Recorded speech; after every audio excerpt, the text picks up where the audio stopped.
그럼 오전 일과 자체는 그러면 뭔가 크게 뭐 바쁘거나 뭐 그런 건 없네요? 날탱이는 아니에요. 아, 저도 오해하네요. 내 가게가 아닌가 봐. 통을 좀 주자. 통은 굉장히 유용해요. 1, 2, 3월달 보면 평균적으로 갔네요. 대표님 안녕하세요. 안녕하십니까. 저희 유튜브 새로 시작하기로 했잖아요. 네네. 마냥 시작해버리면은 이게 그냥 보는 사람들도 이렇게 대표님이 뭐 누구신지 뭐 하는 사람인지 그런 정보가 아예 없다 보니까 뭔가 좀 브이로그처럼 대표님의 하루 일과를 제가 그냥 따라다니면서 어떻게 지내시는지 그리고 대표님이라는 사람이 어떤 사람인지 좀 그걸 보여주려고 해요. 오늘 저희가 여기 온 이유는 뭐 어떤 게 있을까요? 하루 종일 따라다니신다면서. 보통 하루 일과는 언제 시작하고 뭘 하시는지. 하루요? 애기 때문에 일찍 일어나면 한 7, 8시. 근데 평균적으로는 한 10시. 네. 10시나 뭐 늦으면 11시에 일어나요. 특정 업무를 하냐? 그건 아닌데 일을 안 하냐? 그것도 아니야. 휴대폰만 켜도 지금도 업무가 몇 개 와 있어요. 이게 뭐 보내주고 정리해주고 결정해주고 가벼운 업무 시간을 그냥 한 3, 4시간 보낸다? 보통 출근은 한 몇 시쯤에 하세요? 그냥 매장으로 출근하는 게 보통 빠르면 1시, 늦으면 2, 3시. 그럼 오전 일과 자체는 그러면 뭔가 크게 뭐 바쁘거나 뭐 그런 건 없네요? PD님이 좀 오해를 하실 수 있는데 지금 보면 제가 좀 여유롭게 업무를 가져가는 것 같아 보이는데 미팅이 많아지거나 했을 때는 뭐 하루 6개, 7개씩도 하고 막 진짜 막 타이트하게 가져갔었는데 그런 업무들이 정리가 되고 나니까 지금 이제 이런 일과가 있는 건데 또 일이 또 많아지는 시기가 있어. 그때 되면 막 오전부터 계속 움직여야 되고 그런 거죠. 오해하시면 안 돼. 제가 날탱이는 아니에요. 아, 저도 오해하네요. 지금은 또 바로 어디 가시려고 그러면은? 사실 원래 저는 이제 헬스를 해주시는 대표님이 계세요. 그분이 헬스를 저를 알려주세요. 원래 밤에 보통은 하는데 네. 그래도 운동을 한다라는 거를 알려드려야 되니까 오전에 운동하고 이제 출근을 하겠죠.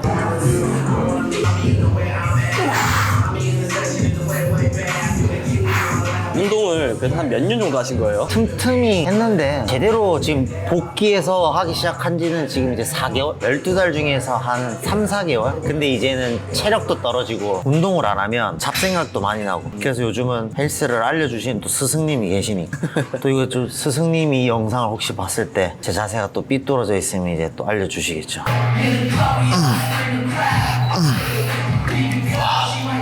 근데 이게 일반 사람들도 솔직히 일하고 퇴근하고 운동하고 이럴 때 더 힘들잖아요. 근데 해야 돼요. 그래도 해야 된다. 무조건. 이제 나이를 조금 먹어가면서 운동을 해보니까 이유가 있어요. 정신적으로 맑게 해줘요. 사실 뭐 체력이나 뭐 이런 것도 당연히 다 있긴 한데 특히나 자영업을 하는 사람은 머리가 안 개운해. 그거를 해소하기 위해서 무조건. 근데 직장 다니시는 분들도 그 각자의 고충이 있잖아요.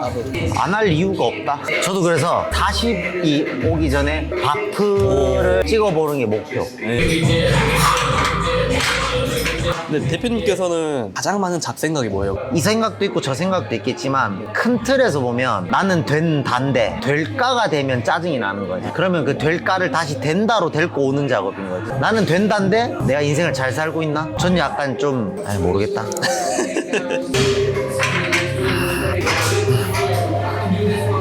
운동 제가 지금 끝났잖아요. 네. 그러면 지금 가시는 길이 이제 매장에 출근하시는 거죠? 지금 출근하고 있습니다. 너 오전부터라도 운동하시고 그냥 이렇게 열심히 사는 거에 대한 어떤 그런 이유가 또 따로 있을까요? 첫 번째로는 증명을 하고 싶어요. 한 편의 영화라고 치면 영화를 잘 써보고 싶다. 내가 하는 이 일에 대해서 얼마나 진심일 수 있는지를 좀 증명해보고 싶다. 그게 1번이고요. 저 자신한테는. 두 번째는 아들이 지금 18개월 되니까 이 친구한테도 말로 설명하는 게 아니고 행동으로 우리 아버지 열심히 하시는구나, 귀감이 되는구나를 사실 내 집안 식구한테도 귀감을 주지 못하는데 누구한테 귀감을 주겠어요. 우리 와이프도 예를 들어서 제가 어떤 일을 해도 그래도 우리 남편 항상 최선을 다하지, 이걸 말하지 않아도 같이 사는 내 가족들이 전 느낄 수 있을 정도는 되어야 되지 않나. 그래도 저도 이 업을 평생 하기로 마음을 먹었으니까 계속 하나씩 좀 이게 할 수 있는 영역이구나를 증명하고 싶어요. 재밌지 않아요? 저는 엄청 재밌던데. 근데 그 재미는 사실 한 10%도 안 되는 것 같아. 90%는 괴로워요. 원래 자영업이라는 게 괴로움의 90과 기쁨의 10%인데 이 기쁨의 10%를 위해서 90이 희생하는 거야. 저는 인생도 똑같다고 생각해요. 성시경 씨 유튜브를 봤는데 그 얘기를 하더라고요. 해야 하고 하고 싶은 거를 한두 개 하기 위해서는 나머지 8개, 9개가 희생이 돼야 돼. 반드시 해야 되는 8개, 9개 하기 싫은 거 10개, 20개, 30개를 해야 하고 싶은 걸 1개를 잘 할 수 있다 생각을 해. 근데 하고 싶은 거, 즐기고 싶은 거를 자꾸 하려고 하다 보면 인생이 이제 쪽박 차는 거지. 하기 싫은 거를 자꾸 찾아가지고 하나씩 해결을 하다 보면 뭔가 완성이 되어 있더라고요. 그거는 되게 중요한 것 같아요. 이 세상에 진짜 공짜는 없네요. 절대 없죠. 절대 없어요. 비싸요. 수업료 비싸요. 이게 좀 네. 사람들이 좀 궁금할 것 같은데 대표님은 언제부터 요식업을 시작하신 거예요? 제가 24살 때 대전에 대학교를 입학을 했을 때 늦가기로 등록금이랑 생활비를 이제 벌어야 될 것 같은 거예요. 부모님이 벌어도 돈 10만 원이고 제가 벌어도 돈 10만 원이 같은데 부모님한테 돈 받기가 싫더라고요. 수업을 들어야 되니까 밤에 할 수 있는 일이 제일 만만한 게 이제 식당이잖아요. 네. 그래서 이제 대학교 4학년 동안 등록금 생활비 벌려고 음식점에서 계속 일했죠. 그게 이제 어떻게 보면 본격적인 발단 중에 하나 아니었나. 근데 사실 그리고 졸업하고 나서는 너무 질리잖아. 대학교 4학년 내내 잠도 못 자가면서 그렇게 일을 하니까 질려서 그냥 회사 들어가고 싶었는데 내 성향이 그게 안 돼요. 또 우연찮은 기회에 면접을 봤던 식당이 장사가 굉장히 잘 되는 곳이었어요. 거기 가서 일을 하면서 또 이렇게 빌드업을 하나씩 시작을 했던 것 같아요. 내 가게가 아닌가 봐.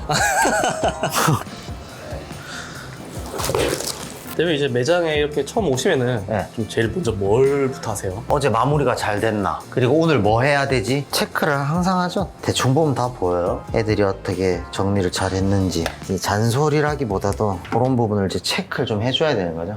이제 사실 저는 이제 매장에 업무를 도와주진 않아요. 그러니까 피크타임 때 이제 제가 그릴링하고 어떻게 보면 전체적인 진두지휘를 하지만 뭐 청소하고 재료 준비하고 뭐 이런 거를 제가 이제 아예 하진 않으니까. 그러니까 이 친구들이 잘 할 수 있도록 저는 이제 그 환경을 만들어 줘야 되는, 환경이 조성이 되어 있지 않으면서 직원들한테 왜 못해 라고 하는 거는 직원 탓을 해버리는 거고, 사장은 부족한 부분을 계속 개선해 나가야 직원들의 여건도 되게 좋아지고 그렇게 생각을 해요. 저도 옛날에는 안 됐어. 왜 못해? 난 할 수 있는데. 근데 그건 아니야. 직원은 직원이에요. 할 수 있는데 못하는 직원은 이별을 해야 되는 거고, 어떤 커뮤니티에서 이렇게 보고 있는데 자꾸 직원들 욕을 해. 사장님이? 근데 저는 되게 미련한 거라고 생각을 해요. 왜냐면 본인이 뽑았잖아. 본인이랑 맞지 않고 본인 조직에 맞지 않으면 안 뽑던지, 그걸 알고 뽑았으면 잘 써먹던지 해결하던지 해야 되는데, 이 공간과 이 매출은 내가 책임져야 되는데 탓으로 돌리는 사람은 아직 멀은 거지. 궁금한 게 있는데 혹시 매출 공개 가능하세요? 뭐 얼마든지 되죠. 그럼요? 네. 정말요? 요구하셨잖아요.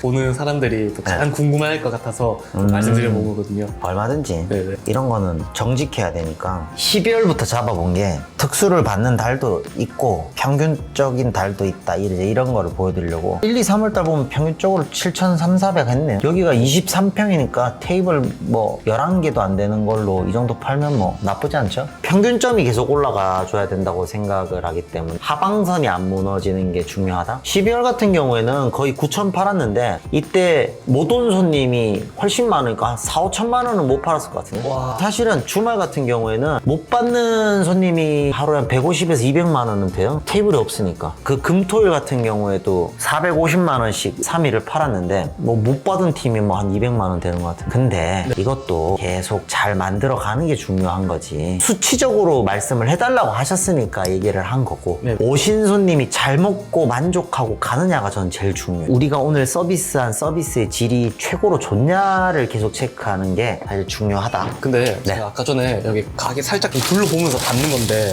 지금 여기 벽에 붙어있는 이거 글들이 다 뭐예요? 이제 직원들이 이게 움직이면서 한 번씩이라도 이렇게 좀 봤으면 해서 그때그때 조금 생각나는 것들 중에서 가구 같은 것도 있고 이런 내용도 있고, 이제 멘트를 이렇게 좀 했으면 좋겠다. 그 다음에 여기 보시면 정보들 7cm에서 10cm 정도 딱, 덕트는 천천히 일자로 밑으로 당긴다, 이런 것들. 제가 글들 중에서 좀 제일 인상 깊게 본 게 주방 옆에 붙어있는 이렇게 말을 많이 알자, 익설적 업무 내용, 눈치껏 X, 말로 보고 이렇게 적었거든요. 이건 최근에 붙인 건데 직원들이 바쁜 시간에 서로 눈치껏 일을 하더라고요. 근데 쉽게 그 비교를 하자면 축구 선수들이 본인들 간격이랑 호흡 맞출 때 예를 들어 프리킥 할 때 골키퍼가 야 가려 이렇게 옆으로 나와 이렇게 막 말을 하잖아요. 그런 것처럼 전 정확하게 주방에 이거 도와줘 이거 줘 서로 직원들이 말을 해야 더 정확하게 쫀쫀하게 업무를 서로가 유기적으로 도와가면서 할 수 있다고 저는 생각을 하거든요. 눈치로 하지 말고 말을 많이 하자. 전 그게 참 재밌더라고요. 오히려 뭐 다른 데서는 그냥 너가 빨리 눈치를 보고 뭐 도와주고 좀 이렇게 일을 하라. 보통 그렇게 좀 많이 얘기를 하잖아요. 저도 옛날엔 그런 생각을 했었었는데 두리뭉실한 내용은 업무에 도움이 전 안 된다고 생각을 해요. 업무는 정확하게 정해져 있어야 돼요. 직원들은 사장이 아니거든요. 정해주는 거를 잘 해주는 사람이 저는 오히려 좋은 직원이라고 생각을 해요. 직원한테 능력치를 막 발휘하라고 요구하는 것 자체가 저는 그들의 욕심인 것 같아요. 이제 슬슬 전직 장사 이제 하셔야 되는데 보통 어떤 준비 하시나요? 기본적인 베이스는 직원들이 다 하고 있을까? 손님을 받을 준비가 되어 있는지를 항상 체크를 하는 거. 그리고 거기에 예를 들면 이거 창문을 열기가 안 빠져나가서 이틀 전에 시공을 했어요. 근데 지금 몸이 이게 검은색이잖아. 얘가 실리콘이 이제 굳었을까? 뭐 오늘이나 내일쯤 해가지고 부식칠을 해줘야 돼. 그러니까 이거 한다고 이거 원래 액자가 이렇게 되어 있었던 건데 이 시공하는 분들이 떼버렸어요. 그럼 다시 붙여야 되고 이런 작업들을 이렇게 해주는 거. 저의 역할은 그런 거. 애들이 못하는 거를 제가 좀 체크해주고 계속 디테일함을 좀 본다. 잡아주는 네. 거죠. 뭐 예를 들어서 주말에 너무 바빴었어요. 근데 그때 애들한테 제가 원하는 기준점에서의 완전한 깨끗함을 요구하면 얘네가 너무 힘드니까 그런 부분은 조금 낮춰주고 이 리듬을 박자를 잡아줘야 되는 거지. 경호야 이거 포장 용기. 손님이 들어왔을 때 칼각이라고 하죠. 칼각이 잡혀 있어야 돼. 이게 병이에요. 자꾸 그냥 어떻게 보면 무난하게 지금 와주시는 손님들 잘하고 마케팅도 적절하게 되어 있고 이렇게 한 걸음씩 나가면 되는데 뭘 더 할 수 있을까 이제 이걸 고민하는 제 자신이 너무 미안한 거지. 그냥 남다르게 노력을 하면 남다른 결과를 얻을 수 있지 않을까. 대표님 그리고 네. 아까 전에 하나 좀 물어보고 싶었던 게 있었는데 네. 요 플라스틱 통은 뭐예요? 손님들 짐, 옷 보관하는 거. 보통은 그 비닐 주머니 같은 거 있잖아요. 네. 줄로 꽉 묶어서. 저도 그걸 안 쓰고 또 의자 밑에 넣으라고 하면 제가 일단 두 개가 싫더라고요. 그래서 뭘 생각할까 하니까 통을 좀 주자. 통은 굉장히 유용해요. 사용해 보시면 아마 식당 사장님들 굉장히 손님들한테 좋은 서비스지 않을까. 어서 오세요. 아까 전화 주셨다. 룸. 애기예요? 와, 제가 들어드릴까요? 근데 오 하니까 1년 가 있더니 손님들과 스몰 토크가 자연스럽네요. 옛날에는 무지막지하게 했는데 요즘은 봐가면서 왜냐면 싫어하는 사람들 맞아요. 그리고 오히려 조용한 직원을 그릴링을 그렇게 붙여주기도 해요. 파채 하나 더 줘.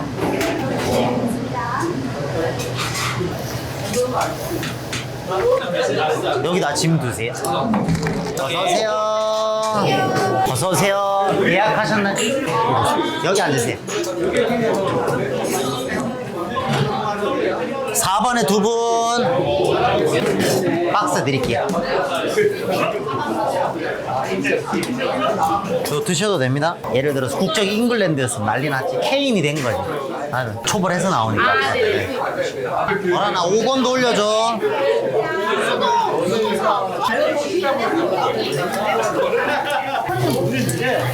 그래서 셀프보다 나는 건 차라리 와 대표님 이게 지금 정신이 없는데요. 지금 아까 장사하신 거 봤는데 오늘 좀 예약도 많고 알바생이 2명이 좀 늦게 또 나오는 날이니까 원래 이 정도로 바쁘게 서비스하진 않아요. 제가 바쁜 게 중요한 게 아니고 손님들의 어떤 그 서비스의 질이 떨어질 수 있으니까 더 좀 바빠 보였다. 네. 야, 그 매일마다 이렇게 장사하시는 거예요? 감사하죠. 사실은 그래도 손님들이 이렇게 오셔서 식사하는 모습을 보면 그냥 너무 좋아요.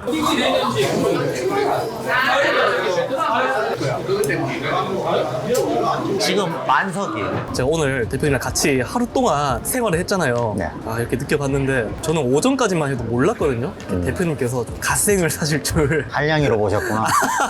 대표님이랑 하면은 사람들 다들 돈을 많이 벌고 뭔가 좀 편하게 좀 이렇게 일을 하고 그럴 줄 알았는데 오늘 또 저녁에 이렇게 보니까 또 직접 다 고기 구워주시고 서빙도 하시고 그 일을 하시는 모습 보고 저도 오늘 좀 뭔가 많이 느끼는 날이었어요. 제가 다른 그 유튜브에서도 한번 얘기를 한 적이 있는데 음식점이잖아. 식당이야. 본질은 여기 현장에 다 있어요. 그러면 밖에서 들여다볼 게 아니고 안에서 계속 연구하고 들여다보면 레벨이 더 올라가요. 그러니까 현장을 떠나가면 감각이 떨어진다고 얘기를 하잖아요. 그래서 더 현장에서 있으려고 노력을 좀 많이 하죠. 더 바쁘게 해야죠. 네. 더 바쁘게 살아야 돼요. 아, 힘을 쓸 때 힘쓰고 또 현명하게 움직일 때는 움직이고, 그러면서 이 유튜브를 시작하게 된 것도 모르는 건 계속 공부하고 성장하고 또 손님들한테 더 좋은 서비스를 할 수 있는 거를 계속 연구하고 저의 색깔이 맞는 분들과 소통을 하는 창구를 좀 열고 싶어서 유튜브를 좀 찍게 되었고, 앞으로 저도 계속 많은 공부를 해서 같이 PD님이 도와주셔서 올릴 테니 그런 부분들을 많이 봐주셨으면 좋겠습니다. 저도 성장하고 싶으니까 많이 도와주세요. 다음에도 내가 더 좋은 기획과 콘텐츠를 가지고 한번 같이 촬영해봐요. 예, 즐겁게 하겠습니다. 네, 오늘 잘 고생하셨습니다. 감사합니다.